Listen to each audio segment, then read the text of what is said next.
Boa noite, pessoal. Tudo bem? Hoje a gente vai tratar de um assunto interessante, que é a Lei de Falência, a Lei 11.101/2005, e é uma lei que ela vem para regulamentar ali a falência do empresário, a falência da sociedade empresarial, mas ela vem para regulamentar também a recuperação judicial, a recuperação extrajudicial e também tem um foco norteador, focado exclusivamente na recuperação empresarial ou na recuperação das empresas, tá? Sendo que, em último caso, aí sim será utilizado a questão da falência empresarial. Esse ponto nós vamos trabalhar daqui por diante. Falando sobre a lei de falência, lá no artigo 75, ele fala que a lei de falência, ao promover o afastamento do devedor e de suas atividades, ele visa 3 pontos super importantes. A gente tem que se atentar para esses pontos, ok? Então vejamos o primeiro. O primeiro ponto é preservar, tá? Preservar, otimizar a utilização dos bens. E que bens então seriam esses que precisam ser preservados e otimizados? Seriam os bens ativos, tá? Os bens de recursos produtivos, inclusive os recursos intangíveis da empresa. Vocês lembram que a gente já trabalhou em vários momentos do curso sobre esses bens intangíveis. A gente poderia estar dizendo aqui que esses bens intangíveis lembram o quê? Lembram a parte da memória, né, da empresa, lembra a importância social da empresa na sociedade, lembra toda aquela história que a empresa tem na comunidade. São bens que a gente não toca, são bens que estão preservados na memória da empresa, o que ela representa, tá bom? O segundo ponto que a gente tem que tratar nesse artigo 75 é sobre permitir, né? Permitir a liquidação celere, né, das empresas inviáveis. Muitas empresas, vocês sabem, ao decretar a falência ou promover, ou estar se promovendo falência da empresa, elas possuem bens que são inviáveis de estarem sendo conduzidos, estarem sendo organizados, estarem sendo administrados. E aí esses bens inviáveis, eles têm que, de uma forma célere, ou seja, rápida e rapidamente, permitir então a liquidação. O artigo 75 atrela a essa celeridade, ok? Com vista a quê? Com vista à relocação, a relocação eficiente, a recuperação econômica, né? E lá no item 3 desse artigo 75, ele fala muito bem sobre a questão de fomentar o empreendedor, o empreendedorismo, né? Um ponto bastante interessante desse artigo 75 da lei de falência é que ele traz no entorno dele essa questão toda da viabilização célere do retorno do empreendedor falido, ou seja, é uma grande preocupação, algo super interessante, que merece uma atenção muito legal desse artigo e que merece dessa lei também. Por quê? Porque não é somente a questão da falência que está em jogo, mas também a recuperação desse empreendedor, trazendo ele de volta, voltando ele para o mercado, para que ele possa executar de novo suas atividades de empreendedorismo. No artigo 76, a gente vê um caso interessante. Ele fala que o juízo da falência é indivisível do falido. Mas notem que ele não é indivisível para outras situações, tipo algumas ressalvas nos casos de causas trabalhistas, tem também as questões regulamentadas em lei e tem toda aquela questão que o falido figura como autor, né? Inclusive quando ele tem litisconsórcio ativo. Então, é indivisível do falido, mas tem algumas ressalvas que atrelam a essa situação. No artigo 77, ele tem a questão da decretação da falência, né? Que determina ali o vencimento antecipado, né, das dívidas do devedor. Isso é super interessante, porque decretou a falência, todas aquelas dívidas duplicatas, faturas são antecipadas em função dessa decretação da falência, ok? No artigo 78, ele trata ali sobre os pedidos de falência, né, que eles estão sujeitos à ordem de apresentação e distribuição, ou seja, apresentou, então tem uma ordem, esses pedidos eles possuem um rito, né, uma sequência.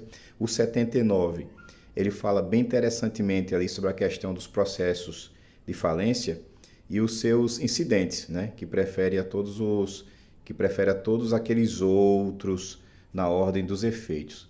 Já no 80, ele trata que considerar-se-ão habilitados os créditos remanescentes da recuperação judicial, tá certo? No 81, ele trata rapidamente da questão da decisão que decreta a falência, né? Da sociedade com sócios ilimitadamente que respondem de forma responsável também e que também acarreta a falência destes, tá? Eles são responsáveis e automaticamente a falência atrela a todos eles, tá? Por serem sócios, né, ilimitadamente, ok? No artigo 82 ele tem um parágrafo primeiro e um parágrafo segundo que são bem interessantes. No primeiro, ele determina que essa falência ela prescreve após 2 anos, né, do trânsito em julgado, tá? Mas já no parágrafo segundo, olha só isso aí, se liga nisso aí. O juiz de ofício, ele pode determinar a indisponibilidade dos bens particulares do réu, olha só, porque isso tem que ser de acordo, compatível com o dano provocado, ok? Então o réu provocou um dano, tem aquele lastro do dano, e aí o juiz tem todo esse poderio por ofício de determinar, ok, a indisponibilidade do bem dele até que seja quitado aquela dívida, né, para com o réu, ok? A gente vai dar continuidade ainda a esse assunto, ok? Valeu aí. Sou Henrique Júnior da Silva, acadêmico do curso de Direito Noturno do 9º período da UFAL, e eu abordarei a questão do processo falimentar. O processo falimentar, ele inicia-se com o protocolamento da petição inicial. Petição esta que não se difere daquela que está prevista lá no diploma legal do Código de Processo Civil. Ou seja, ela deve cumprir todos os requisitos lá descritos. Ressalto também que o autor da ação ele só poderá desistir do processo se não houve a citação do devedor. Então, há uma condicionante. Se houver a citação, não poderá mais desistir do processo. Ressalto que os ritos deste processo seguirão conforme o autor da demanda. O autor da demanda poderá ser o próprio devedor. Este é o pedido de autofalência. Pode ser pelos devedores, pelos credores e também por terceiros. Então, e além do devedor, outras hipóteses que podem constituir a declaração de falência através da autoria. Ressalto também que essa primeira fase, que é considerada a fase declaratória, ela visa obter uma sentença. A sentença ela pode ser procedente ou improcedente. Sendo procedente, ela será declaratória. Sendo improcedente, será denegatória. Ressalto também que há mais 2 fases processuais. Há mais 2 fases além dessa sentença inicial, que são chamadas de fase de sindicância e de liquidação. Ressalto que após a falência, o juiz irá nomear um administrador judicial. Administrador judicial esse que fará a verificação dos créditos, que analisará as documentações e também os livros contábeis. Ele fará esse apanhado de conhecimento quanto às coisas que serão envolvidas na demanda judicial nessa segunda fase. Eu ressalto que, após a verificação desses créditos, publica-se um edital com a relação inicial e há 15 dias para que os credores verifiquem se o seu nome constam, se eles constam na lista, e também fazerem impugnações. Após isso, vão ser dados mais 45 dias para a publicação de um novo edital esse que observará as impugnações anteriormente feitas e também a verificação por parte dos credores. E, por fim, são dados mais 10 dias para a apresentação de novas impugnações. Concluo neste momento dizendo que são 3 fases que levam à conclusão do processo de falência, que são elas: declaratória, de sindicância e, por fim, a de liquidação. Boa noite a todos, eu sou José Roberval e dentre os temas escolhidos para falar na segunda AV2 de Direito Falimentar, eu escolhi classificação dos créditos, tipo de créditos e questão de prioridades no pagamento. A classificação dos créditos na falência obedece à seguinte ordem: os créditos derivados de legislação do trabalho, limitados a 150 salários mínimos por credor, créditos com garantia real até o limite do valor do bem gravado, sendo que será considerado como valor do bem objeto da garantia real e a importância efetivamente arrecadada com sua venda. Créditos tributários, independentemente da sua natureza e tempo de constituição, excetuadas as multas tributárias. Créditos com privilégio especial, a saber, tem privilégio especial sobre a coisa arrecadada e liquidada o credor de custas e despesas judiciais feitas com arrecadação de liquidação. Sobre a coisa salvada, o credor por despesa de salvamento. Sobre a coisa beneficiada, o credor por benfeitorias.